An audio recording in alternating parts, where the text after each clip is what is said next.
Mis hermanos, la conclusión de este estudio es clarísima, ¿verdad? Necesitamos más pastores y necesitamos entrenarlos mejor. Necesitamos más pastores y necesitamos entrenarlos mejor. En cierta ocasión un líder evangélico dijo: tenemos más nacimientos que comadronas en nuestro país. Hablando de que el número de nuevos creyentes, personas que están naciendo de nuevo, no se corresponden con el número de hombres que van a pastorear a toda esa gente. Hay un problema. Ahora, mis hermanos, suplir esa necesidad en países como la República Dominicana es un reto enorme. Si tomamos en consideración que muchos de nuestros pastores son bivocacionales. Eso quiere decir que tienen poco tiempo disponible y que tienen una capacidad limitada económicamente hablando para procurarse una buena preparación y para tener una buena biblioteca. Sin embargo, el entrenamiento para el ministerio es una necesidad, no es una opción. Aunque es Dios el que da dones, es Dios el que capacita y llama a los hombres que Él quiere que le sirvan, nosotros tenemos la responsabilidad de desarrollar esas capacidades que Dios nos ha dado. Pablo exhorta a Timoteo que a no descuidar el don que hay en él o que había en él, y en capítulo 2 de su segunda carta le dice: aviva el fuego del don de Dios que está en ti por la imposición de las manos del presbiterio. Nosotros tenemos la responsabilidad de desarrollar el don que Dios nos dio. Ahora, mis hermanos, eso no quiere decir que tengamos la obligación de prepararnos en un seminario teológico. Debemos ser flexibles en cuanto al modelo que usamos para entrenar, ya que hay muchas variables que entran en juego aquí y el Nuevo Testamento no nos presenta un solo modelo de capacitación pastoral. Pero el hombre llamado por Dios al ministerio tiene que ser capacitado. El cómo es otra cosa, pero tiene que ser capacitado. Bueno, lo que yo quiero que veamos en esta última hora, y yo lamento que estemos tan cansados, pero lo que yo quiero que veamos en esta última hora son, primero, algunos principios generales para el entrenamiento al ministerio. 2, el modelo de entrenamiento ejemplificado tanto en Jesús como en Pablo. Y 3, cómo iniciar un programa de entrenamiento en tu iglesia local. ¿Qué les parece? Ok, vamos a ver, en primer lugar, algunos principios generales para el entrenamiento de líderes. Y son muy sencillos. En primer lugar, solo deben ser admitidos en este tipo de entrenamiento aquellos hombres que posean el carácter cristiano necesario y los dones necesarios. No tenemos que hablar ampliamente acerca de ese tema ya. Otto tocó ese tema en la segunda hora de la mañana, en la primera, perdón. Pablo le dice a Timoteo en su segunda carta, y yo sé que ese texto se ha citado varias veces aquí: lo que has oído de mí ante muchos testigos, esto encarga a hombres fieles que sean idóneos para enseñar también a otros. ¿Cuáles son las dos características que Pablo menciona en este texto?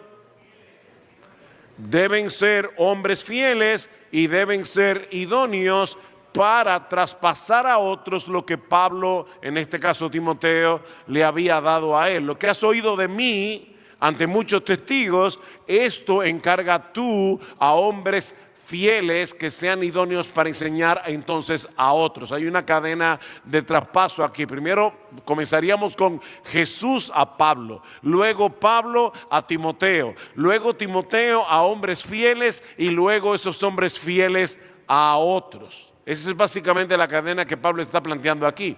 Ahora, ¿qué es lo que se supone que Timoteo debía traspasar a estos hombres fieles? Bueno, obviamente el texto dice lo que has oído de mí, pero ¿qué es lo que Timoteo había oído de Pablo? Bueno, si tomamos en cuenta el contexto de las cartas pastorales y específicamente de 1 Timoteo y 2 Timoteo, la respuesta es el Evangelio. El Evangelio, eso es básicamente lo que Pablo le traspasó a Timoteo. Ahora, no estamos siendo simplistas en cuanto al tema del Evangelio, en el sentido de eres pecador, Cristo murió en la cruz, resucitó al tercer día y si crees en él eres salvo. No, estamos hablando del Evangelio en un sentido muchísimo más amplio que cubre muchos otros temas. Dice Steve Martin, es primordial que cada generación de predicadores entienda y predique el Evangelio correctamente. La fidelidad de estos hombres se muestra, noten, la fidelidad de esos hombres se muestra en su fiel adhesión a la verdad del Evangelio, al igual que a la fiel transmisión de la verdad a otra generación de hombres fieles que también podrán enseñar a otros. ¿Vieron cuál es la palabra que usa allí? Fieles, fieles, fieles. Ellos entienden el Evangelio, lo traspasan fielmente a hombres que a su vez van a poder traspasarlo fielmente a otros. Segundo, este entrenamiento debe ser llevado a cabo por pastores que hayan dado muestras de ser competentes en la labor ministerial. Este entrenamiento debe ser llevado a cabo por pastores que hayan dado muestras de ser competentes en la labor ministerial. Yo entré al seminario cuando tenía 18 años y tenía muy buenos profesores. De hecho, uno de los profesores que más me impactó fue precisamente uno de los pastores a la iglesia que yo comencé a asistir en este lugar. Ahora, se daba un fenómeno interesante en este seminario. La mayoría de mis profesores, que eran muy buenos académicos, no eran pastores. La gran mayoría. Y a veces, por curiosidad, yo le preguntaba a mis compañeros de estudio, ¿qué tú vas a hacer cuando te gradúes del seminario? ¿Qué tú quieres hacer con todo esto? La mayoría me respondía ser profesor de seminario. Ahora, yo no puedo asegurar con certeza que el principal responsable de ese fenómeno era el hecho de que muchos de nuestros profesores no eran pastores, pero es fácil suponer que esa realidad jugó un papel importante. El ministerio pastoral se traspasa enseñando y modelando.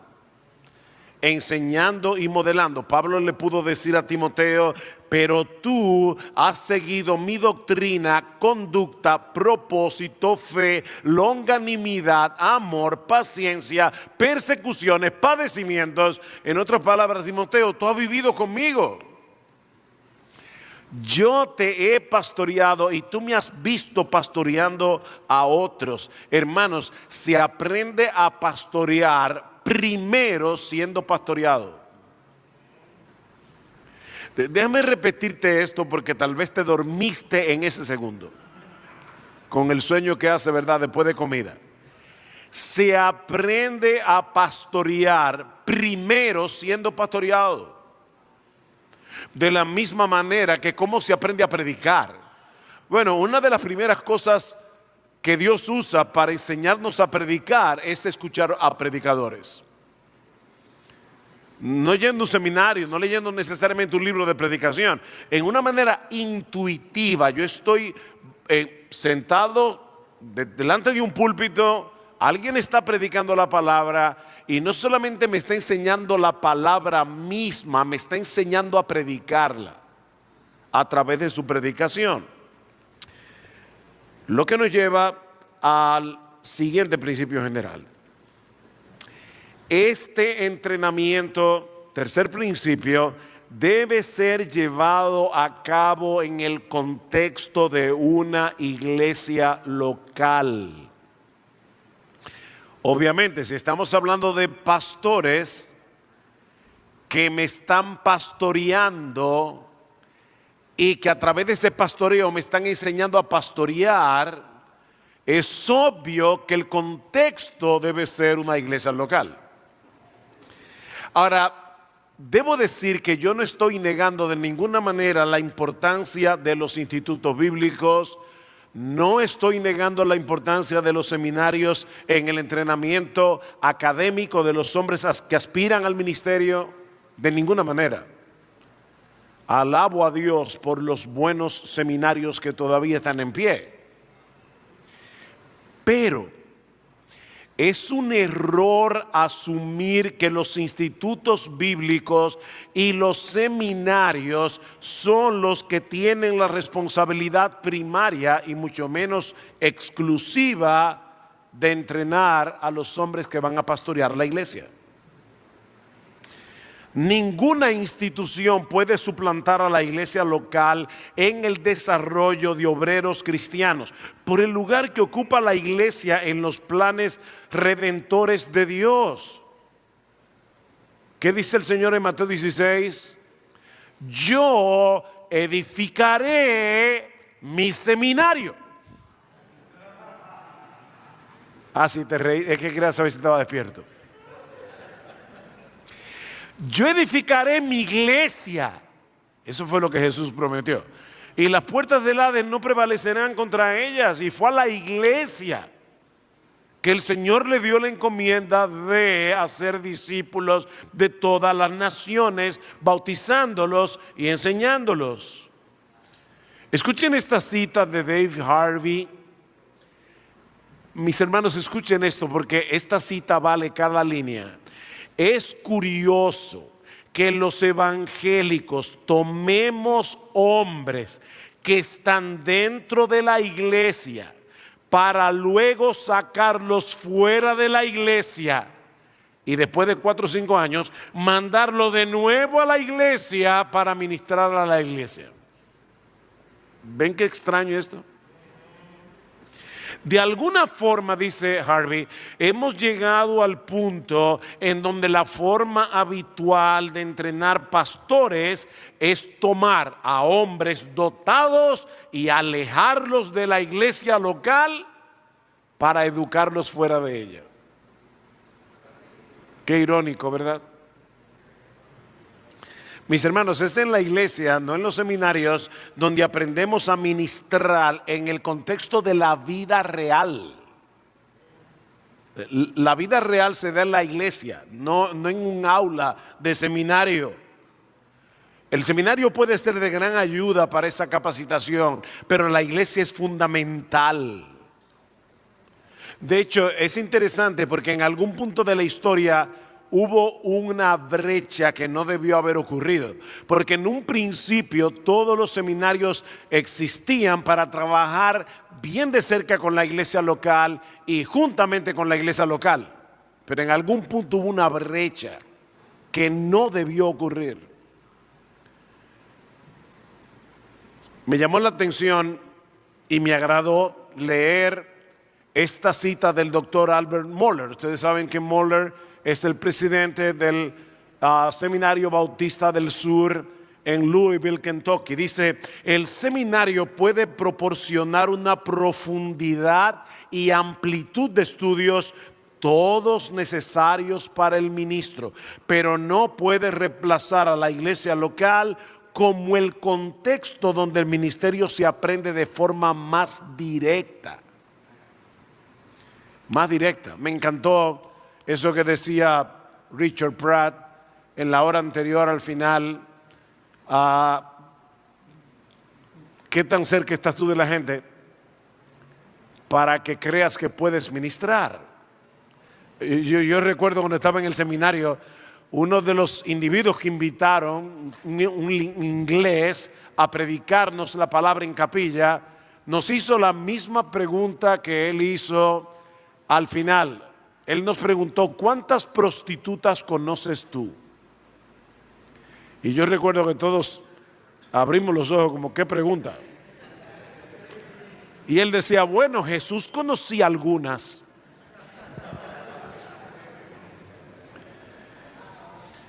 Mis hermanos, el entrenamiento en el contexto de la iglesia local no solo permite que los candidatos al ministerio experimenten de primera mano lo que implica el pastoreo y el gobierno de la iglesia, sino que expone a este hombre al beneficio de ser ministrado por el cuerpo, por todos los dones que el Señor está dando a la iglesia, no solamente a los pastores. Él está siendo ministrado por un cuerpo. Habiendo establecido estos principios generales, veamos los dos modelos bíblicos que mencioné al principio, el de nuestro Señor Jesucristo y el de Pablo, y las lecciones que podemos derivar de ellos. El modelo de Jesús. Vayan conmigo, por favor, a Marcos capítulo 3. Marcos capítulo 3. Y vamos a leer los versículos 13 y 14. Y subió al monte, llamó a los que él quiso y ellos vinieron a él, y designó a 12 para que estuvieran con él y para enviarlos a predicar. Hay dos palabras clave que quiero que noten aquí: llamado y designación. La Reina Valera del 60 usa la palabra establecer. Llamar, establecer. Llamar, da la idea de una llamada autoritativa que demanda una acción. O sea, no es simplemente fulano, ven acá. No. Es un llamado que produce una acción. Pero la palabra establecer o la palabra designar, como aparece en la Biblia de las Américas, tiene más bien el significado de crear. Crear. El verbo que usa Marcos aquí, me imagino que en el seminario, no sé cuántos son estudiantes de griego. ¿Cuántos son estudiantes de griego? Ok, es el verbo epoiesen. Creó, de poieo, creó. Es el mismo verbo que aparece en la Septuaginta, la versión griega del Nuevo Testamento, de Génesis 1:1. En el principio creó Dios los cielos y la tierra. Así que estos 12 hombres estaban siendo ordenados por Cristo para formar o crear un nuevo pueblo de Dios llamado la iglesia, el pueblo de Dios del nuevo pacto. Por eso Jesús llamó a 12, no a 10, no a 14, sino a 12, como los 12 patriarcas de las 12 tribus de Israel. Ahora, lo que queremos enfatizar aquí es el propósito de este llamado. ¿Para qué lo llamó Cristo? Vean el texto. Para que estuvieran con él, ¿y qué más? Para enviarlos a predicar. Interesante, estos hombres debían permanecer al lado del Señor Jesucristo durante el resto de su ministerio terrenal para que absorbieran un carácter y una visión ministerial. Para estar con él y enviarlos. La meta no era simplemente impartir información. La meta era producir en ellos una profunda transformación. Cristo les modelaría en la intimidad, y voy a usar aquí una frase de Ave Bruce en el libro The Training of the 12, el entrenamiento de los 12. Cristo les modelaría en la intimidad lo que ellos debían ser, lo que ellos debían hacer, lo que ellos debían creer y lo que ellos debían enseñar. Repito eso.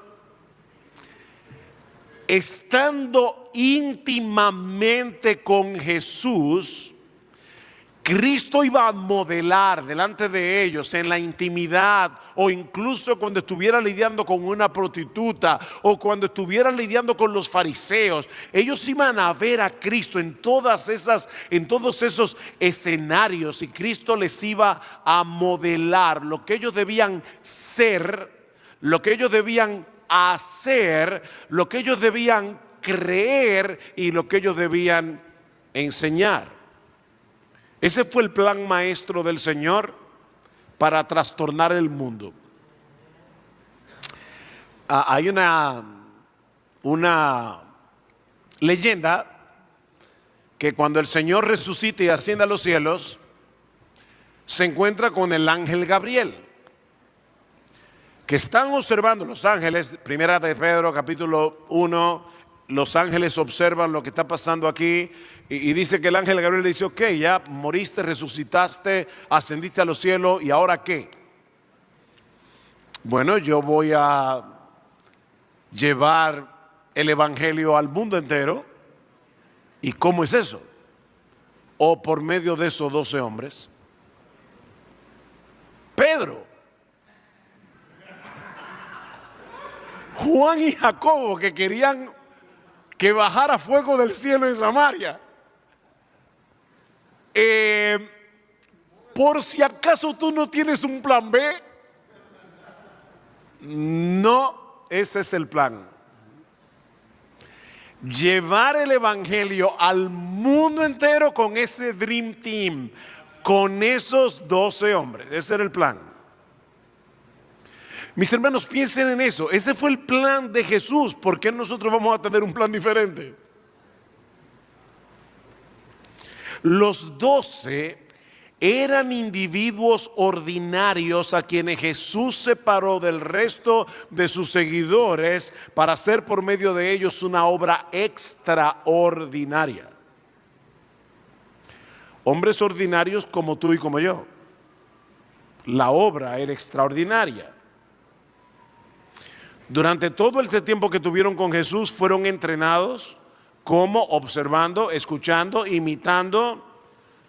Más adelante Jesús delegó en ellos la responsabilidad de proclamar el evangelio del reino. ¿Recuerdan? Vayan a las ovejas perdidas de la casa de Israel. En otras palabras, en esta etapa del plan, no vayan a los gentiles. Y uno se pregunta: ¿y por qué no? Ellos no estaban listos todavía.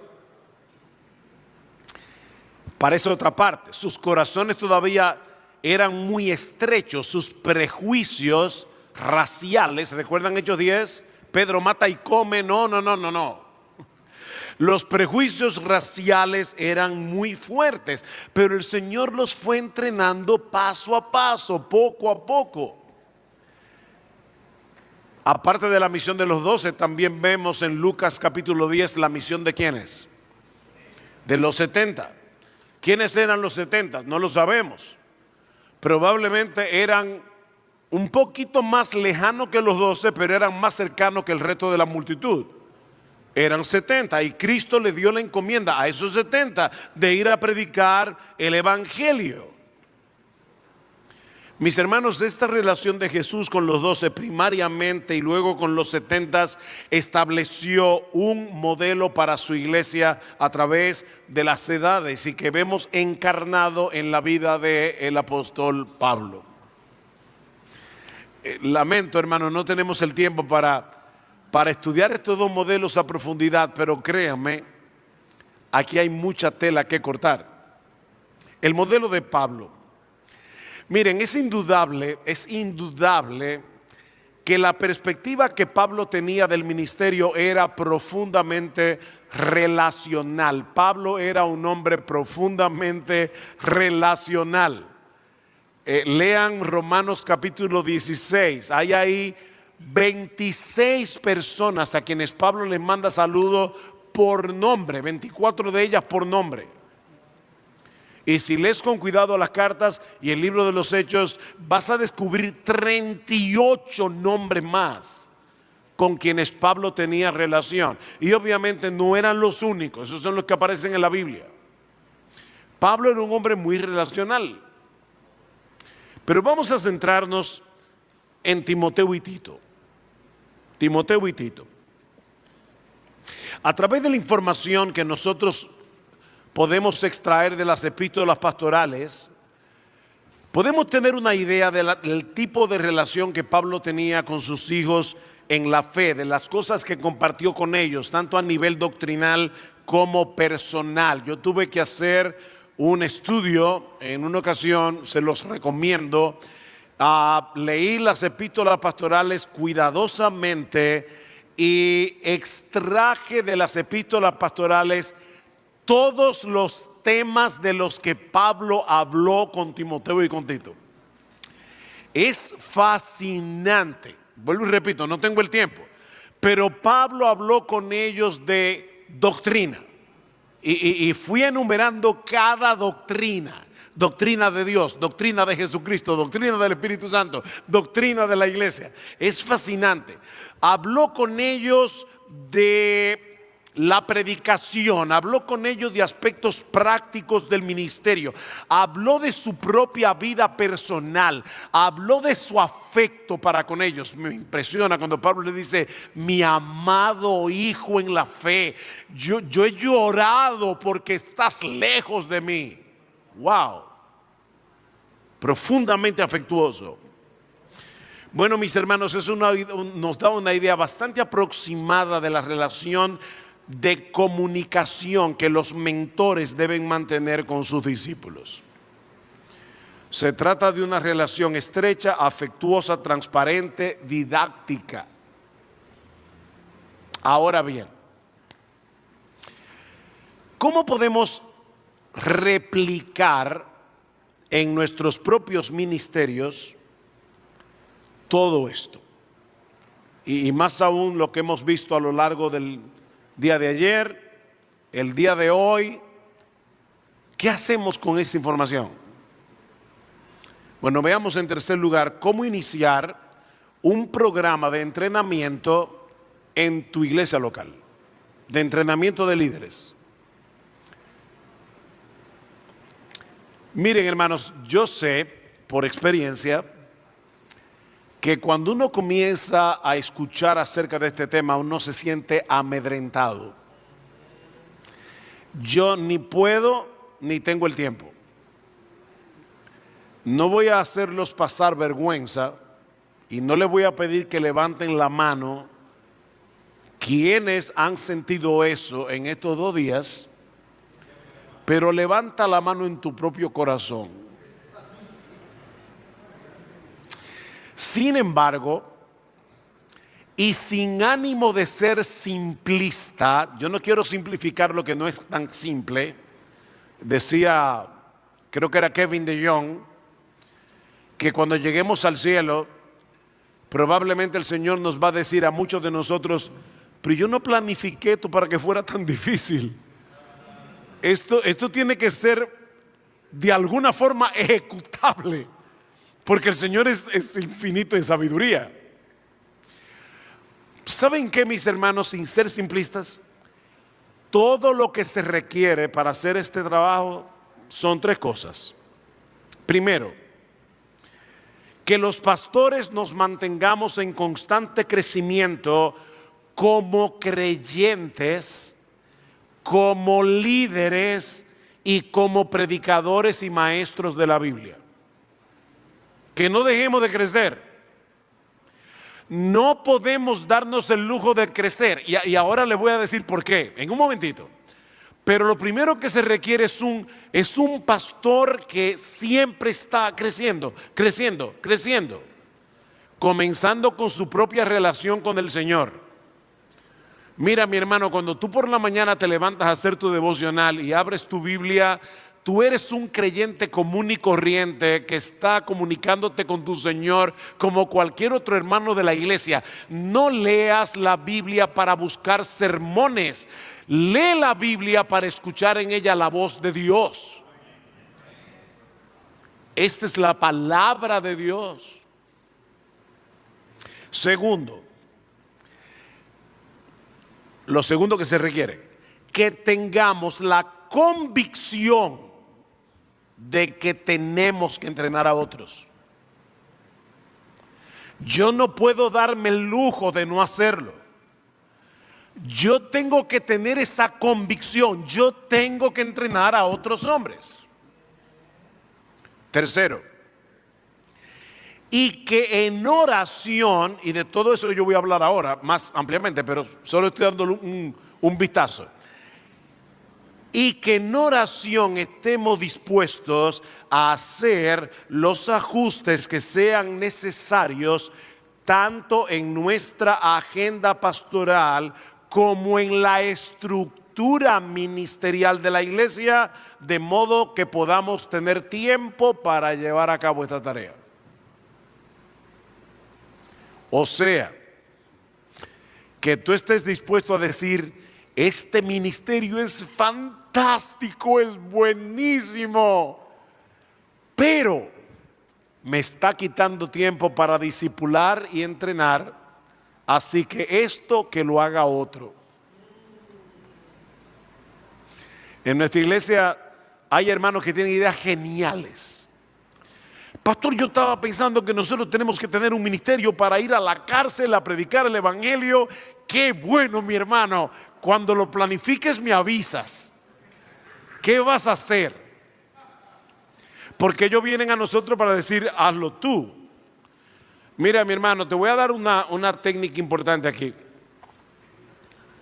Decía Spurgeon: aprende a decir que no, que te será más útil que saber latín. Aprende a decir que no. Te será más útil que saber latín, decía Spurgeon en su época. Ok, déjeme ahora tomar estas tres ideas tan simples y amplificarlas un poco. ¿Qué se necesita para hacer esto que yo acabo de mencionar brevemente? Bueno, vamos a considerar 4 cosas. En primer lugar, el entrenamiento de los pastores que entrenan a otros pastores. El entrenamiento de los pastores que entrenan a otros pastores. Miren, hermanos, si bien es ideal que algunos de los pastores de la iglesia, por lo menos algunos, hayan tenido la oportunidad de recibir instrucción académica formal, eso es bueno, buenísimo, en realidad no es absolutamente necesario. Para que no te amedrentes desde el principio. Todo pastor que sea disciplinado en el uso de los medios de la gracia para su propio crecimiento, lectura bíblica, oración, etcétera, que sea diligente en su preparación semanal para predicar la Biblia. 3, que esté pastoreando el rebaño que ha sido puesto a su cuidado. Y 4, que se exponga regularmente a la lectura de buenos libros y de buenos sermones. Ya posee lo que se requiere para comenzar a equipar a otros. ¿No me lo crees? Mira, seguramente tú vas a seguir creciendo como creyente, como pastor, como predicador, si estás haciendo todo eso. Y por lo tanto estarás cada vez mejor equipado para capacitar a otros hombres. Tal vez por el momento, o sea, mañana, tú vas a salir hoy de aquí, mañana. Tú puedes por lo menos ahora salir con la determinación: ok, a mí me falta mucho por crecer, pero por ahora yo voy a dar de gracia lo que recibí de gracia. Voy a dar de gracia lo que recibí.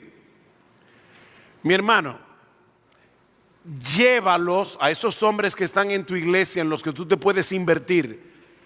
Llévalos continuamente a donde estás tú. Y obviamente, si tú estás creciendo, y tú estás continuamente llevándolos a donde estás tú, ¿qué va a pasar? Que ellos van a ir creciendo contigo. ¿Ven que no hay que saber física cuántica? El segundo aspecto, el primero es tu propio entrenamiento, hermano. Nunca dejes de aprender. Me encantó la cita que Otto usó en la mañana, esa cita de Spurgeon. Me fascina esa cita, la he citado varias veces. Pablo le dice a Timoteo en la cárcel, a punto de morir: tráeme los libros. Un hombre que tenía revelaciones directas del Señor, que había fundado iglesias por toda Asia y Europa. Yo quiero seguir leyendo, yo quiero seguir leyendo, yo quiero seguir leyendo. ¿Qué ejemplo? Ay, pastor, es que mire, yo no tengo mucho tiempo. Yo no estoy seguro. Me encanta que dice John Piper que Dios en su soberanía permitió que Steve Jobs inventara este aparato para demostrar que no es verdad que no tenemos tiempo. ¿Verdad que no? Sí tenemos tiempo. Miren, Eric Gómez, que me conoce de hace muchísimos años, porque me conoció siendo chiquito, pero él sabe que yo no suelo casi nunca hablar de cosas personales en el púlpito, lo cual no debe ser. Yo debería ser un poquito más transparente en ciertas cosas, pero no quiero que el foco venga para acá. Pero déjenme decirles algo, es una idea. Hace como 40 años, yo me desayuno muy temprano, y usualmente solo, porque me desayuno muy temprano, y yo decidí usar el tiempo de desayuno para leer cosas que no tienen nada que ver con mi sermón. No son lecturas para predicar el domingo, no, son lecturas para mí.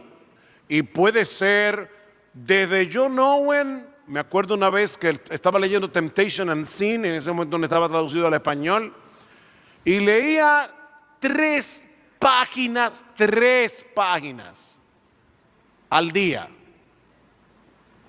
Porque con Owen 3 páginas es mucho. En un año me leí el libro entero, leyendo 3 páginas, en lo que tomaba mi café. O sea, sí hay tiempo. El asunto está en decir, ok, yo tengo que usar este tiempo para eso. Nosotros tenemos muchos tapones. Convierte los tapones, un sermón de eso que oía Otto en la predicación, convierte los tapones en una bendición. Por ejemplo, volviendo otra vez a este aparatico, ¿saben que en YouTube o en Spotify hay un montón de libros? Búscalo y ponlo en el carro, y cuando llegue un tapón, tú vas a decir: qué bueno que llegó el tapón, porque yo quería oír esta parte con calma. Hay tiempo. Segundo, lo segundo que debemos considerar es la misión de la iglesia. La misión de la iglesia. Mis hermanos, ¿cuál es la misión de la iglesia? ¿Para qué existe la iglesia? Bueno, no tenemos que especular mucho para responder esta pregunta, porque Jesús la respondió antes de ascender a los cielos. Y yo pienso que Kevin DeJohn y Greg Gilbert hacen un buen trabajo al tomar estas 4 declaraciones en los evangelios y la de Hechos, para luego afirmar, escuchen, que la misión de la iglesia, o sea, la razón por la que existe la iglesia, es ir al mundo y hacer discípulos, declarando el evangelio de Jesucristo en el poder del Espíritu Santo, y reuniendo a estos discípulos en iglesias para que adoren y obedezcan a Jesucristo ahora y en la eternidad, para la gloria de Dios el Padre. Esa es la misión de la iglesia.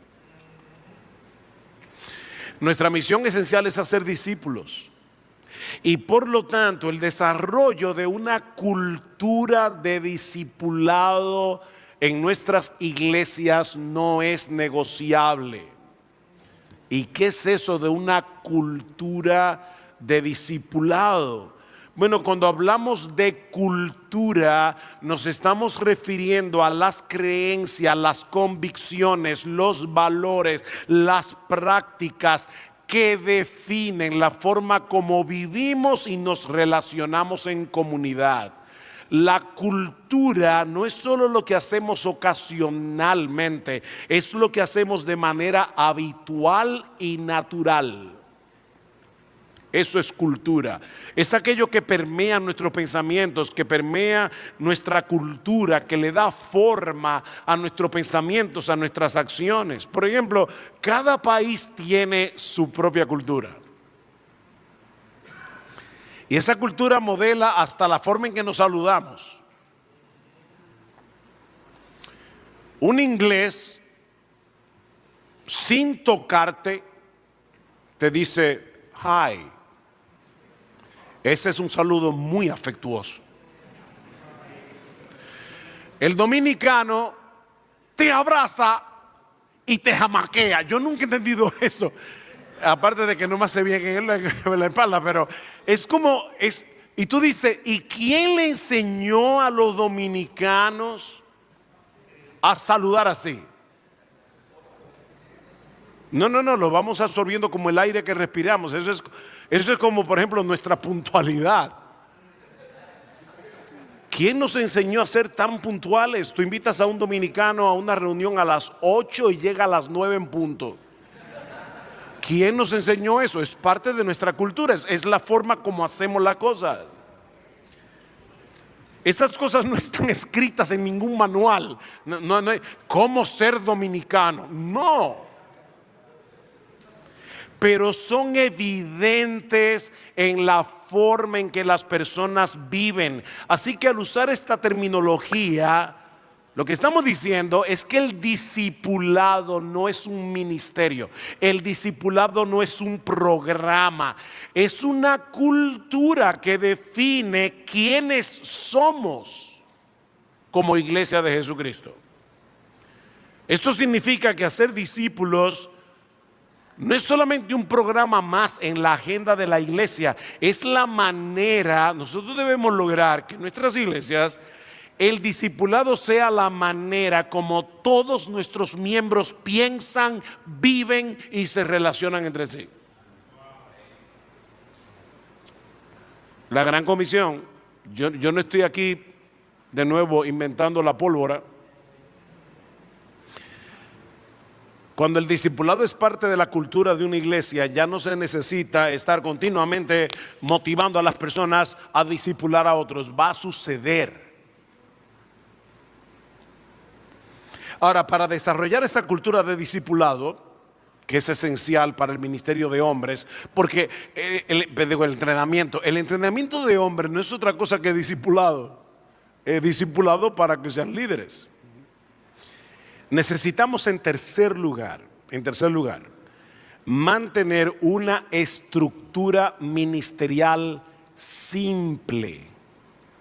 Una estructura ministerial simple. Y esto, mis hermanos, es fácil de decir, no es fácil de hacer. Uno de los obstáculos más grandes que encuentran los pastores para dedicarse a entrenar a otros es falta de tiempo. Falta de tiempo. Tenemos una agenda tan cargada que no nos queda tiempo para discutir, discipular, entrenar. Y obviamente eso es más crítico en las iglesias que solo tienen un pastor. Pero ya sea que la iglesia tenga un solo pastor o que tenga una pluralidad de pastores, lo cierto es que nosotros debemos estar dispuestos a mantener como primordial lo primordial. Eso es lo primero. Hay hermanos que a veces se me acercan y me dicen, pastor, mi vida es un desastre. Yo no sé qué hacer con el tiempo. Y yo le digo, bueno, tú tienes 24 horas, 7 días. No tenemos nada más. Y yo le digo, mira, enumera aquellas cosas que tú sabes que deben estar en tu horario, porque Cristo las manda. Enuméralas. Si una de esas cosas, yo no tengo tiempo para dormir, yo no tengo tiempo para comer, ¿qué ustedes le dirían? O yo no tengo tiempo para hacer mi devocional, yo no tengo tiempo para ministrar a otros, yo no tengo tiempo para atender a mi esposa, yo no tengo tiempo para atender a mis hijos. Yo les digo, bueno, entonces es obvio que hay cosas en tu horario que no deberían estar ahí. Y pueden que sean muy buenas, pero no deben estar ahí. Bueno, hermanos, Cristo, la cabeza de la iglesia, dejó establecido que la misión de la iglesia es hacer discípulos. ¿Qué debemos hacer? O corta todo lo que te está impidiendo. Oye, pero es que las reuniones de hombres y las mujeres y la de damas y la de niños y la de... Bien, eso es genial, pero ¿te está impidiendo formar hombres? No lo hagas, que lo haga otro, pero no tú. Me da la impresión de que no los estoy convenciendo y no sé qué hacer más, pero mis hermanos, los pastores que tienen esa meta clara en sus mentes mantendrán una estructura simple. Mientras más compleja es la estructura ministerial de la iglesia, menos tiempo vamos a tener. Hace unos años los pastores de nuestra iglesia, hablaba con eso el otro día, eso día con Otto, los pastores de nuestra iglesia tuvimos que sentarnos y decir, ok, están llegando muchas invitaciones, estamos saliendo a ministrar afuera. ¿Cómo está impactando eso a la vida de nuestra iglesia? Y tuvimos que, y estoy aquí siendo muy transparente, tuvimos que discutir el asunto y llegar a un acuerdo. Aquí ningún pastor, ninguno puede salir más de 5 o 6 veces de IBCJ para ministrar en otro lugar fuera del país. No puede hacerlo. Escoge bien los tiros que vas a tirar, porque tienes solamente 5 o 6 en el peor de los casos. ¿Por qué? Porque tenemos que estar allí para poder pastorear la iglesia. Al año, sí. Yo sé que parece mucho, pero en el caso nuestro es mucho menos que lo que hacíamos antes. Tiene que haber un número, no sé, somos 8 pastores también, eso tiene que tomarse en cuenta. No es un solo pastor o 2, son muchos. Paul Tripp dice, en el ministerio de la iglesia local es mucho más fácil construir cosas relacionadas a la iglesia que edificar a personas. Y sigue diciendo, nuestra pasión y energía ministerial deben enfocarse en hacer todo lo que podamos para guiar a las personas confiadas a nuestro cuidado hacia un amor más profundo y un servicio a Jesús, para que todo lo que hagamos sirva a este propósito de hacer discípulos. Cuando este llamado principal es reemplazado por la construcción de instituciones, los discípulos potenciales se convierten en consumidores. Hermanos, mantener una estructura ministerial simple, y eso puede aún significar, mira, nos encanta tener un grupo de alabanza, y yo no tengo problema con eso. En esta iglesia hay un buen grupo de alabanza. Pero si eso está involucrando a un montón de personas y nos está impidiendo hacer discípulos, tenemos que evaluarlo. ¿Ven el punto? Es estar dispuesto a hacer decisiones duras, pero que son necesarias. Yo me acuerdo cuando un hermano de nuestra iglesia, por cierto, yo perdí el tiempo, yo no sé a qué hora yo empecé, ni cuándo debo terminar. ¿Me quedan 3 minutos? 10. Ok, yo soy ahí obediente, yo voy a terminar en 10. Yo me acuerdo cuando un hermano de nuestra iglesia dijo, pastor, yo puedo grabar en video eso fue hace muchos años, los servicios de la iglesia. Le dijimos, sí, no hay ningún problema, pero hazlo discretamente porque esta iglesia no es un estudio de televisión. No vamos a convertir IBCJ en una sala de espectáculo. Hermanos, a mí me sorprende cómo ahora aún las grabaciones por favor, yo sé que me estoy metiendo en un problema, pero voy a hacerlo como quiera. Las piedras me las tiran cuando yo me vaya a ir. Yo he ido a iglesias a predicar donde yo no veo la cara de la gente. Y por lo tanto ellos tampoco pueden ver su Biblia. ¿Por qué no? O porque la grabación necesita que haya oscuridad aquí para que haya luz aquí. Pero espérate. Es que yo estoy en una iglesia, yo no estoy en un estudio de televisión. Hermanos,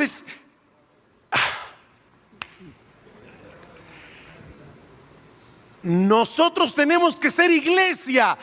Y ser iglesia no es hacer un show los domingos. Va a traer a mucha gente el show, pero no va a ser discípulos. Ese es el punto. En cuarto lugar, debemos tomar en cuenta los recursos que tenemos a la mano.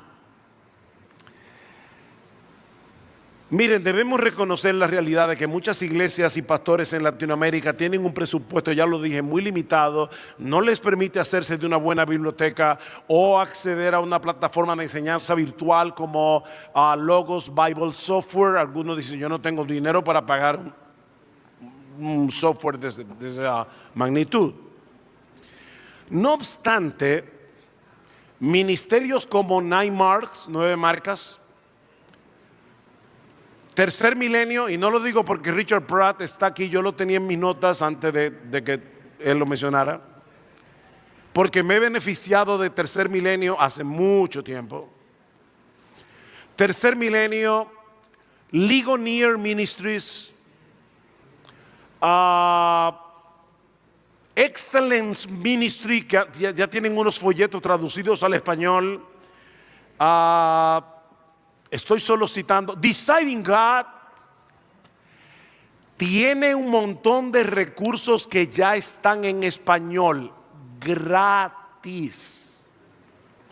Súmale a eso plataformas como YouTube, súmale a eso plataformas como Sermón Audio, donde hay un montón de sermones de personas del mundo entero, muchos de ellos en español, y tú tienes ahí recursos con los que tú puedes hacer un programa y entrenar a tu gente sin invertir un centavo o muy poco.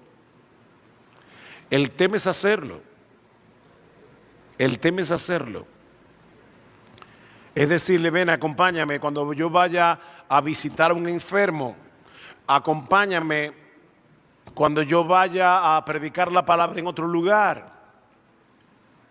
Antes de venir para acá, cuando me estaba preparando, todavía no tenía listo mi ponencia, la que hice ayer y la que hice hoy, la que estoy haciendo ahora. De repente veo en el chat de pastores, me acaban de avisar que acaba de suceder un accidente trágico, terrible. Un hermano de nuestra iglesia con 32 años, eso fue el miércoles, ahora el miércoles, se cayó de un tercer piso en su trabajo y se mató. Ese joven el sábado se había comprometido para casarse con otra miembro de nuestra iglesia. ¿Qué hace uno en ese momento? Es que yo tengo que estudiar, yo tengo que prepararme y hay una familia aquí que está destrozada. ¿Qué tú haces? Mira, que Dios te ayude y vete a la casa de esa familia, porque ahí hay un dolor insoportable. Y para colmo, esa madre sufre de muchísimos problemas de salud y la pobre estaba devastada.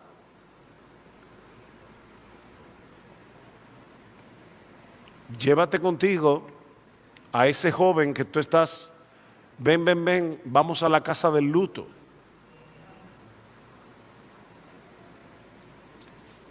Otro ejemplo, y créanme, voy a terminar a tiempo, pero existe la alternativa de que una iglesia envíe a sus hombres al programa de entrenamiento de otra iglesia hermana que tenga una misma visión ministerial, o que esas dos iglesias trabajen juntas. ¿Por qué no? Vamos a hacerlo juntos y vamos a reunir los recursos que tenemos las dos iglesias. Tenemos que aprender que somos también parte de una iglesia universal. Somos a veces demasiado localistas. Lo que no podemos hacer es dejar de lado el entrenamiento de hombres, porque de eso depende la preservación del evangelio y la salud de la iglesia, no mañana, ahora y obviamente en el futuro. Se cuenta la historia de un motivador que estaba dando una conferencia sobre gestión de tiempo a un grupo de empresarios, de profesionales. Así que en un momento de su charla, para ilustrar un punto, el hombre sacó debajo del atril un pote vacío y lo llenó de piedras de cierto tamaño. Él le preguntó a todos los empresarios que estaban allí: ¿está lleno este pote? Y todos dijeron que sí. Y él dijo: no. Entonces cogió un puño de piedras más pequeñas, las metió en el pote, movió un poco y las piedras se fueron acomodando. Y ahora está lleno el pote. Ya la gente no cae en gancho y dice: probablemente no. Entonces el hombre cogió arena, la metió de nuevo en el pote, comenzó a mover y la arena comenzó a bajar. Está lleno el pote. Ahora todos dijeron: no. Y claro que no estaba lleno. Cogió agua y entonces llenó el pote. Y luego le preguntó a la audiencia: ¿cuál es la enseñanza clave de este principio que yo acabo de hacer delante de ustedes? Y alguien respondió: la enseñanza es que no importa cómo de lleno esté tu horario, si de verdad lo intentas, siempre podrás incluir una cosa más. Y él dijo: no, así bien fuerte.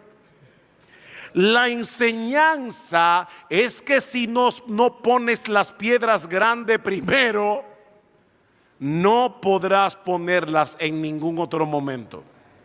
Esa es la enseñanza.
This world is endless, so wide, so broad, but somehow I'm still lost in you.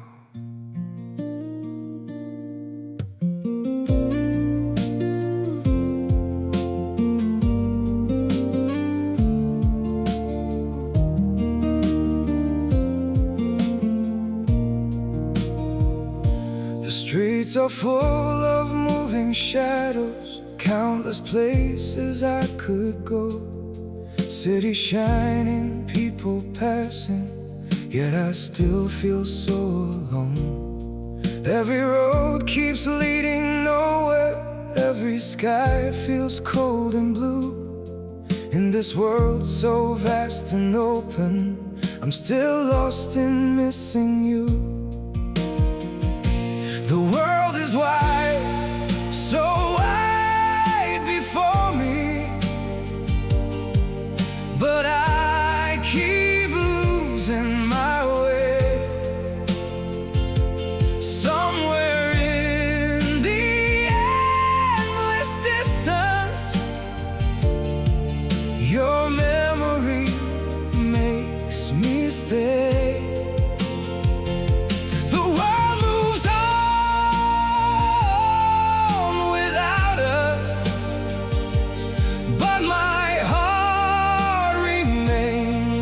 True,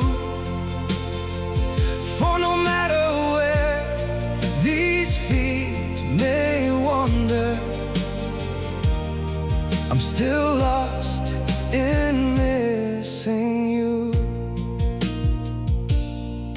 I have tried to outrun silence, tried to leave your ghost behind, but your name still echoes softly through the corners of my mind. The world is wide, so wide before me, but I keep losing my way. Somewhere in the endless distance, your memory makes me stay. The world moves on without us, but my heart remains untrue. For no matter where these feet may wander, I'm still lost in missing you.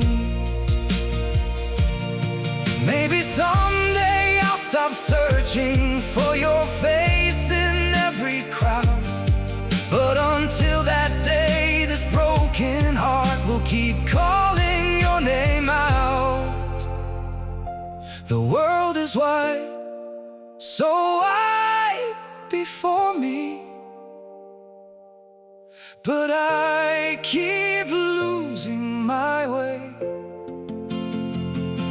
Somewhere in the endless distance,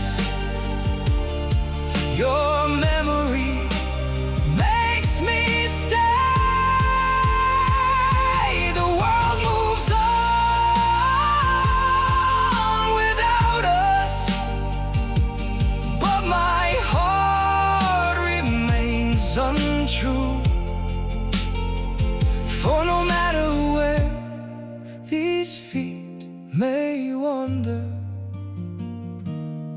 I'm still lost in missing you.